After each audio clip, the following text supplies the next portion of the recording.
Nau mai, hoki mai ki a the fold, e mihi nei ko Duncan Grieve talking ngoa. My guest today is Philip Crump, who is the editor of ZB Plus, which is a relatively recent, I think it was started sort of heading into the election last year, online opinion and analysis site, an extension of the ZB radio brand. So, you know, you live in New Zealand, you know what ZB is. It's sort of built around Mike Hosking at the moment, but previously Paul Holmes. It has always been the home of a particular kind of conservative, right-leaning perspective on this country. And so Philip is a conservative, right-wing guy. But, as you'll hear if you listen, he's also a pretty calm, cerebral, reflective sort of a person, and I think was a really interesting and appropriate pick for that role. It definitely gives it a different tonality than if you'd chosen a more sort of inflammatory style of editor. He's also got a really interesting backstory. He studied law and Māori studies at university, moved to London when he was young and spent over 2 decades working in the law, contract law, massive deals. He's enormous checks, was working in that sort of very kind of rarefied era at the top of the profession over there, moves back to New Zealand in 2022 and basically it sort of looks at the media landscape that he finds and compares it to the, much more vibrant and vital and kind of, you have very much your right-wing institutions and your left-wing institutions. And he sort of thought that New Zealand had a fairly homogenous middle and was missing some of the conservative perspectives. I also think the timing is, instructive in a way. I think we talk about this, but there's been a lot of right-wing media startups over the last few years, and I think that is in part because it was a strange reporting and political environment, especially the first 2-3 years of COVID. And so he was landing into a somewhat artificial environment in a way. But he started tweeting and then substacking under the name Thomas Cranmer, touching on a lot of the stories like Three Waters, co-governance, the Posey Parker tour, things that the mainstream media were rightly tentative in their coverage of. They were either very complicated and, enormous pieces of legislation that you probably did need to be a lawyer to properly get your head around, or they had a really, really inflammatory impact on your audience in the case of Posey Parker. But as he points out, the fact that there was tentative or sort of fairly narrow coverage of some of these subjects doesn't mean that there weren't big chunks of the New Zealand population that were really animated by them and curious to see some perspectives on them that weren't necessarily being expressed in mainstream forums. And that really drove a rise in popularity for him. And like I say, there are lots of what he's written or has sort of articulated that aren't my views, but I do appreciate that he goes about them in this calm, methodical, very lawyerly way of just sort of working from here's a direct quote, here is a way that this might be interpreted, here is the conservative doctrinal position on this. It's got a calm to it, which I think I appreciate in an era when there's not a lot of that around. And then a couple of months ago, ZB Plus launched. It's got a hard paywall. I haven't subscribed. I don't really know what he's publishing beyond the headlines. It's on some level usual suspects with a few interesting names sprinkled in. But it was just kind of motoring along, and then they got the scoop about the Golriz Garaman shoplifting allegations, which have become charges. And for an opinion site to get a news scoop is interesting. For a startup organization to have a one-time monster scoop land in its lap has a profound impact on your sort of traffic and your visibility and your audience and so on. So I thought it'd be good to get him up to sort of talk about the state of the right-wing media ecosystem, what his intentions are with ZB, that transition from being a very credentialed lawyer into basically a very senior but also very inexperienced journalist and editor. There's just a lot that's interesting about Philip Crump, and that's what we talk about. So yeah, this is Philip Crump, previously anonymously known as Thomas Cranmer, the editor of ZB Plus, on the Fold. Tēnā koe, Philip. Welcome to the Fold. Great. Yeah, thank you. Good to be here. So I wondered if you could start by telling me about yourself and your background and your relationship with media prior to starting the Thomas Cranmer Substack. Yeah, sure. So I'm a lawyer by training. Went to Auckland University, did law. Started practicing in Auckland in the late 90s. Went to London in 2000 and was basically there for about 22 years practicing law. So connection with the media during that time was pretty limited. Talking to financial mags, etc., about some of the things that I was doing, but for the most part, it was very private. Stayed away from the media. Had no profile. We moved back to New Zealand a couple of years ago and started tweeting, and that was where it kind of started. Started tweeting and got a little bit of traction. Got interested in some of it. I didn't start for any real purpose, but it got some interest, so I continued to go. And then felt that I needed to expand on my tweets, so I needed a slightly more long form format, which is why I got into blogging. And so Cranmer on Twitter became Cranmer on Substack, and it went from there. And the anonymity, I mean, that was a big part of the package early on. What was the thinking there? Was that because it would impact your professional work, or where did that idea come from? Well, I mean, there wasn't any thought that went into it before I started. I mean, it was just an anonymous account which I set up whilst I was still practicing in London, just for the purpose of looking at Twitter. And so I just set it up, under a pseudonym. I didn't start actually using the account until I was in New Zealand a couple of years later, and just because it took off under that guise, I suppose I just kind of continued it, for as long as I could, really. I think my approach early on, because as an anonymous account, to kind of build trust, I didn't want to give opinions. I wanted to just effectively show facts. So tweet out a page and let the audience kind of decide for themselves. And yeah, it did become a little bit of a thing, I suppose, but it wasn't for any specific purpose.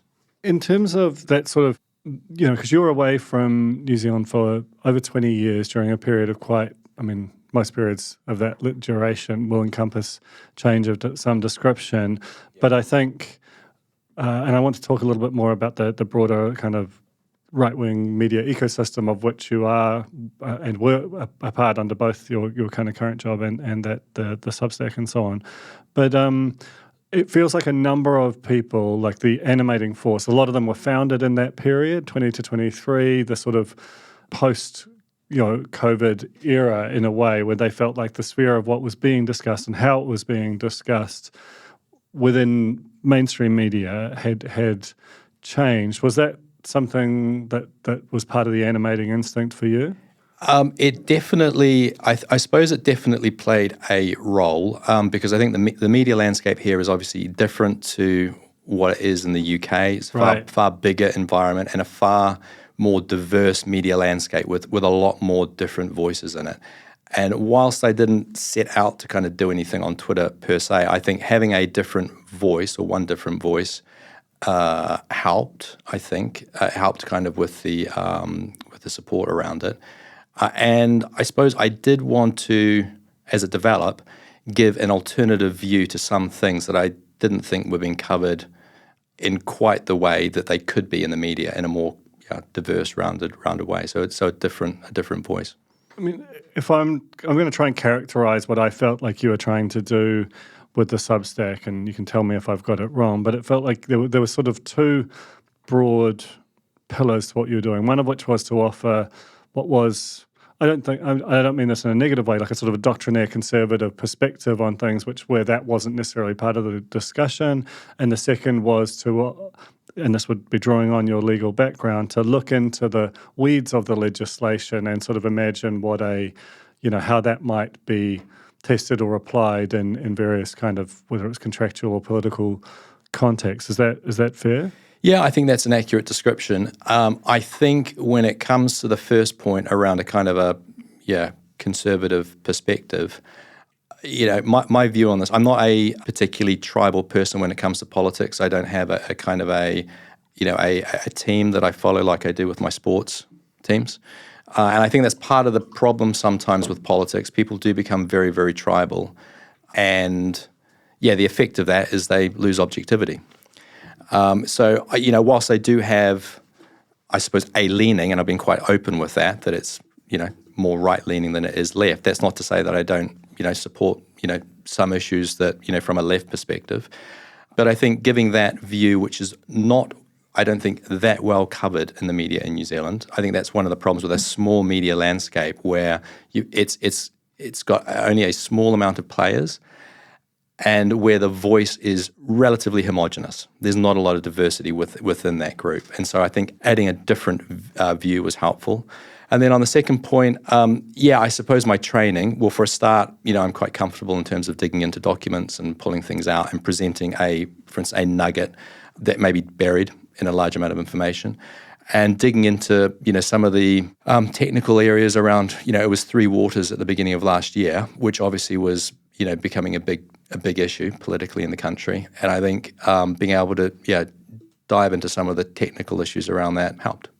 Let's talk about Three Waters, because that was, I recall at the time, I think it was Patrick Smelly from Business Desk, who's now a colleague of yours at NZME, made a particular characterization of your analysis of Three Waters that was quite dismissive and reductive. I think what you were trying to do, or at least on the face of it, a lot of the time the issue is, I'm not reading the legislation. Very few people were reading the legislation. So unless you were you were struggling to sort of say, is this, and you probably had a background in reading legislation and policy. Sometimes you can be, it's not necessarily a fair fight. But what did you make of that characterization? And there was, because it did express an idea that was out there in the world that there was you were sort of willfully mischaracterizing some elements of the intention of Three Waters. Look, I mean, Patrick's issue was on a very specific point within the legislation. So it wasn't and I didn't have a general criticism of the legislation as a whole. I had specific criticisms. There was some criticisms about some of the governance mechanisms. There was criticism around the financing of it. And there was some criticism around the Te Mana Aotearoa statements, which is a technical issue within the documentation. And I think at that stage, the dispute was on how you obviously interpret the legislation. When you look at it, lawyers always have different interpretations when you're putting together whether it's a contract or legislation. And this legislation is incredibly complex, and the specific point that we're talking about was very nuanced. And I was trying to flesh out the nuance in that and show that there was an alternative, credible interpretation which could have a different effect to the way that the government was portraying it. The government did not want to fully explain that point in any detail. And so, Patrick did make a point. I had a good discussion with him before that article, and I had a good discussion with him after it on the point. You could talk about it for hours. You could write a lot of stuff about it, and it is the point that lawyers disagree about. So He made a point in one sentence, but I still stand by my position. I told him I think my position was the stronger view. That's not to say that there are other views, and you need to get to a court to make the final decision. But I think the public needs to know where there is some ambiguity because it's a big it's a monster piece of legislation, a lot of spending. Yeah. Now, I don't want to kind of dwell too long on the business test thing, but you and I were in discussions prior because I thought you were providing an interesting voice that kind of felt like it was giving voice to some things that weren't happening in media, and I'm sort of interested in that whole world. And around the time we were having those discussions about essentially revealing your identity in a controlled way, it was kind of revealed, as I understand it, without your say-so, what can be called doxing in certain sort of internet circles. how did that feel, and how did you sort of resolve that, given that you are now, and it wasn't long after that you became colleagues with the organisation that did that. Everything all good is what I'm asking. Yeah, I mean, look, it's fine. I suppose, look, going back to it, I think when you're a private person, as I was, with a profession which we work in private, moving from that sphere into the public sphere, particularly when you don't intend to do it, there's a little bit of hesitancy around that. And I was slowly getting used to that fact, as you knew from our discussions. And I think whilst I was doing the blog anonymously, I was getting in contact with more and more people within, whether it was the public service or government or in the media. So my name was, or my identity was becoming more widely known. So I suppose it was only a matter of time that it would happen. And yeah, look, I mean, I got a message when I was walking in the park one day that there'd be a story about me the next day. So it was fine. I obviously spoke to Business Desk before they ran it. They were fine. And as I say, I mean, my anonymity was not to protect me against any, particular issue or concern. So the fact that it was done was, it's worked out all right. It's interesting you say that, right? Because a lot of people would say that the worst possible thing that could happen to a human is to go from a well-paid area of the law, like, contracting for sort of major entities, to what remains of journalism. And I apologize for the misfortune you've suffered there. But, obviously the process of becoming at first an anonymous and then a public media figure, and then obviously there was a discussion with NZME that led to the ZB Plus opportunity, but there must be something about it for you to give up this long and kind of storied career in the law to make your way into the news media. What was it about the proposition from NZME that proved irresistible to you? Well, look, I mean, again, there was no forethought or planning around kind of, okay, I'm going to move from law to media. Yeah, I had a great career in law, enjoyed it a lot. I liked the law, had a great time. And as I say, I kind of fell into writing, but as I've told a few people, a lot of lawyers are failed writers. A lot of them would like to be writing poetry or literature. And I did find the process of writing enjoyable. I've always liked writing, and when you're drafting contracts, it's obviously a very disciplined process. But just having the freedom to go where I want in terms of exploring issues or themes and writing it in a way which is a little more expressive than a contract, is interesting. And so I think there's a lot about the media which is very, very good. I think as a profession, I think journalists and actually right from the start, I've had a very good relationship with people that started reaching out to me when I was anonymous. I think journalists as a whole are curious people that are interested in finding out how things work or what happens, explaining it in a thoughtful way. And all my dealings with them have been great. The challenge for media is the business model, as you know. I mean, that's the issue with it. So, I've been interested in terms of the writing process and exploring issues that I wouldn't otherwise do, and talking to people that I wouldn't otherwise do. I mean, this is the other thing with the media, is that you can have discussions with really interesting people that are kind of outside of your normal kind of your normal network. So, that side of it is good. And I suppose, like you, I do have an interest in the way that media works as a business. And it's obviously going through a lot of change at the moment. ZB Plus is part of that. All media organizations in New Zealand are struggling with it and adapting to it as they are overseas. Let's talk about ZB Plus now, because it's quite an interesting offering. That there was, on some level, it's designed to fill a perceived hole. What is the intention with it, and how would you sort of, if you were to kind of try and analyze your, how it's going? It's sort of roughly 6 months old now. What's your sense of that? Well, I mean, I think one of the driving forces is to get different voices into the media, and I think the other part is to expand on the Newstalk ZB brand and content, which is primarily radio, and build that out in written form. So that's what we're trying to do. It's going very well. We've got great columnists that are kind of contributing, more in the pipeline, and a few good news stories as well. Yeah. Well, what is the relationship with news? Because the biggest scoop of the political scoop of the year was the Goldries Gadaman shoplifting allegations, which have now turned into charges, and you and ZB Plus broke that, which sort of was surprising in some respects, because the sort of pitch for ZB Plus, it didn't seem to be door-busting scoops. It seemed to be, like you were just describing, a range of voices, analysis, perspectives that aren't otherwise published within a sort of quote-unquote mainstream publication. So what the hell happened there? Seems like a giant mistake. Well, there's a couple of things. I mean, you're right in terms of the general thrust is different voices, analysis, commentary. But we are building out news, and that is just a gradual kind of cautious approach, and we're going to do that, in a measured way.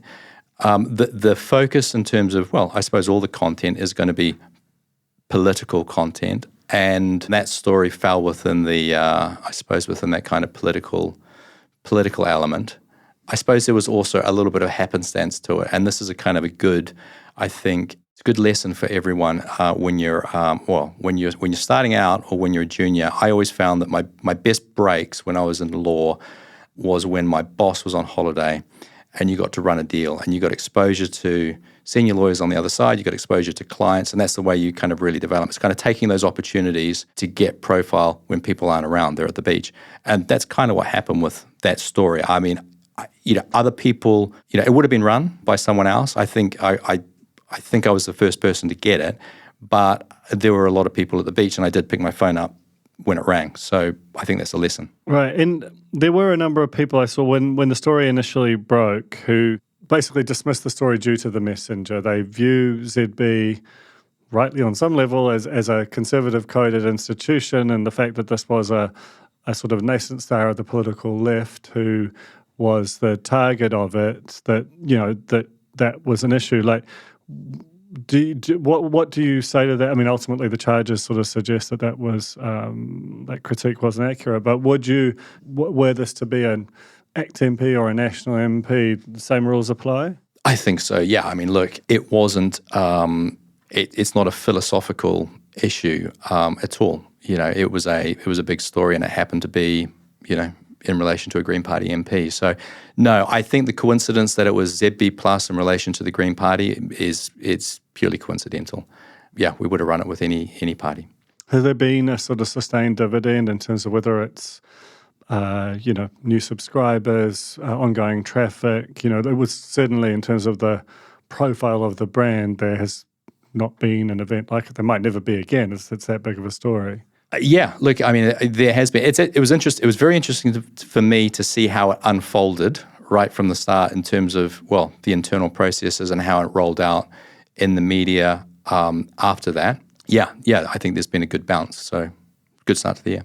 In terms of that general right-wing or conservative media space, I alluded to this earlier. There's been quite a shocking growth there in terms of the shocking growth. It's surprising, just the number of different organizations and institutions that have set up shop over the last few years. When you think about the platform, most prominently Common Room, which I've got a story coming out, or will have come out by the time this airs about that ending. But the Facts, Centrist, Reality Check, Bassett, Brash and Hyde, some of which have greater or lesser conspiratorial or anti-vaccine tendencies. So, and I can understand, there is a breadth here. And a lot of right-wing people would say, actually, that conspiratorial stuff is not on any kind of a spectrum. It's just out there. But there feels like there is some kind of connected tissue there in terms of a dissatisfaction with what the mainstream media is publishing. What do you put that down to, in terms of what is driving the sort of plurality of them? Look, I think it comes back to the point I made earlier that I think the media ecosystem in New Zealand is pretty homogenous. A lot of the views are very similar across all the media platforms, and that's a problem. And that is actually one of the issues that I found a little depressing when I kind of returned. That it's not that I only want to read articles, that lean to the right. No, I want to read a balance. I want to read some good stuff from the left. I want to read some good stuff, but I want different views, and I think that's what's driving it. There are a lot of people that who are dissatisfied, or the reading public who are dissatisfied with the current offering, that are, for instance, subscribing to publications in Australia, whether it's the Australian or other media things, to get coverage of New Zealand politics. So I think it needs to be delivered somehow. It's obviously more preferable to do it locally. So I think that's what's driving it. I don't think the conspiratorial stuff it's always going to be there in some shape or form. I think the main issue is getting voices, not just from the right, but different, a range of ethnicities, etc. Diversity is what we want. One thing that's kind of really, beyond the Gauri story, there's been the defining political story of the first part of the year has been the response of Māori to the proposed codifying of the principles of te tiriti, which, National has quite firmly signalled that it doesn't want to progress that, but that has been the biggest, certainly like the most ongoing political storyline of the year. You're a lawyer, you studied Māori studies at university. What do you make of that bill and of the debate that it's sort of engendering, or whether it is a debate at all? Well, I think it's good to have a public discussion about the treaty. I think it's, the more we discuss it, the better. So, and I think, in fairness to ACT and David Seymour, that is part of the strategy. Whether the bill goes through or not, it may or it may not. It looks like it, odds on probably won't at the moment. But there will be a discussion up until the select committee, and there'll be a report done at the select committee, and that may have some benefit. It may not. I mean, I think the general discussion on the on the treaty, it should be discussed in public, because otherwise it just simmers away. And if you look at the New Zealand First coalition agreement with National, there are a lot of points that they have in there where they're they're changing their direction. And I don't think this is an issue so much about whether you honour the treaty or not. It's just how you honour it. And I think when you look at the coalition government, that's what they're saying. They just have a different view as to how you put it into effect. On Waitangi, you published Haimoina Gray, who has written for the Spinoff and for a number of publications, expressing on some level a kind of conservative perspective, but also fusing that with a Māori worldview. But in general, ZB Plus has tended towards more Pākehā commentary. The conservative side is quite typically, it's older, it's more Pākehā. Yet you mentioned before that a diversity of voices is something to be valued. Have you sought to impose that? Have you found that difficult to sort of find people who can write well in those communities, or what's your sort of response to that kind of lack of diversity to this point within ZB Plus? Well, I don't think there's a lack of diversity within ZB. No, because I think Haimoina is a great example, right? I mean, sure. And this is the thing. It is not a pure right wing. We've got Chris Trotter writing every week on a Friday. His stuff is great, right? There's no better standard bearer for the left than Chris. A lot of people on the left might disagree and say that his version of the left has kind of become quite detached from where the current sort of ideological centre of the left is. Sure. Yeah. No, I mean that's a view. I mean, I happen to, I've always rated Chris. I still do. I think he's great. His perspective is great. He does. This is the other thing. I think older voices can be as well very beneficial in the media generally. The media is quite a young, and when you look around these very rooms, it's very young, right? And I do think you don't have just the experience and the history. So it's great to have young voices, but I think the older generation bring, if I can describe Chris as part of the older generation, you probably can. They bring great perspective, right? So it's definitely not purely right wing. We've got Trotter. Haimoina is a great addition. We've got a lot of women, very accomplished women, writing for us as well. Catherine Rich and Mary Newman and others. And we're going to continue to add. I've got some Labour MPs that'll be writing for us, so it's going to be diverse. I mean, what you're describing is the process of running an editorial operation, which is quite different from tweeting or substacking.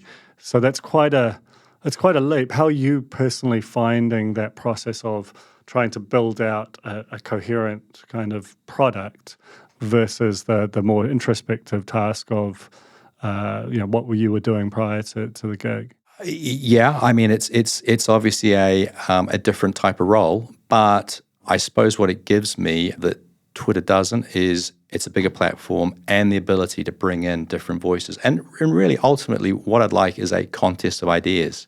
I've actually, on coming back to the Te Mana Aotearoa point with Patrick, before my identity was revealed, I had a couple of discussions specifically on this point, and we had a couple of quite long discussions about it. And I said, look, number one, get Tuku Morgan to agree with your position publicly, and I'll buy you a beer if he does. And number two, if you want to write something, I'll publish it on my Substack. So I'm quite happy to have I will publish dissenting opinions and have that kind of debate, because that's typically what lawyers do, and how you get to a kind of a resolution of these things. And equally on ZB Plus, that's kind of, I'd like to have that contest of ideas. And I think, again, one of the criticisms I think of the media generally at the moment in New Zealand is it's one is kind of, well, what is written, but the other is what is not written. And that is quite a powerful tool that the media has, that kind of selection of, what gets covered and what doesn't. And I think, so even before it gets to be published, that kind of exclusion, and I think people feel it, and, it's something I'm trying to correct in my own little way. Lastly, and you were nodding at it then, there is a huge amount of, what we were talking about with the sort of right-wing media startup ecosystem, a lot of Substack and so on. It comes from a place of a critique of the mainstream media, which for all its faults is also one that, you made reference to this earlier. There's a business challenge, which in part feeds this. It's just there are more stories than there are people to cover them, and there are less experienced people than you might hope. You particularly lost that sort of experience layer. They've often moved into comms, which is better compensated than journalism for the most part. Now that you have moved from outside the tent to inside it and have a lot more proximity through ZB and the Herald to the workings of two of the bigger journalistic organisations in the country, has that altered your view or given you sort of a bit more sympathy to the complexities of trying to build out news media and sort of views media, if you will? Well, look, it is definitely interesting to see how news is originated and published from the inside. And that's been one of the attractions of it for me. I've been in law firms all my life, very institutionalized and kind of, they work in, usually one type of way. So it's been interesting to see how it works. Yes, it is very challenging for media companies to deliver stories. And, look, there's a lot of things published. My view is that there is too much published, and that the quality isn't high enough. And frankly, maybe there are too many journalists. There should be fewer, but they should be better paid, I think, in general. And the business model, like all of these things, the business model does drive the outcomes. And when the business model is as challenged as it is at the moment, I think it's affecting the output. And that's and the public can see it. And I think there's a challenge obviously around advertising. And New Zealand is a very small country, so the advertising revenue pot it's a lot smaller than what you get elsewhere. And I suppose that's one of the things with ZB Plus.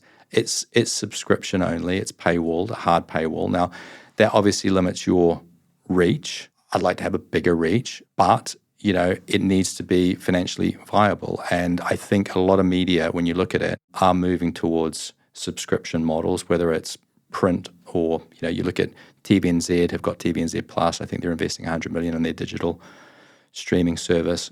I think if media companies moved more towards that, some sort of user pays model, it brings them closer to their readership, and they have to deliver more what their readership actually want rather than what they feel that the Google algorithm is going to, like or not like. And I think Maybe at the moment, as media companies are using AI more and playing around with these algorithms, I mean, obviously it's going to affect media a lot, but you don't want to be driven by it so much. I think, we don't want stories that are kind of originated by Google.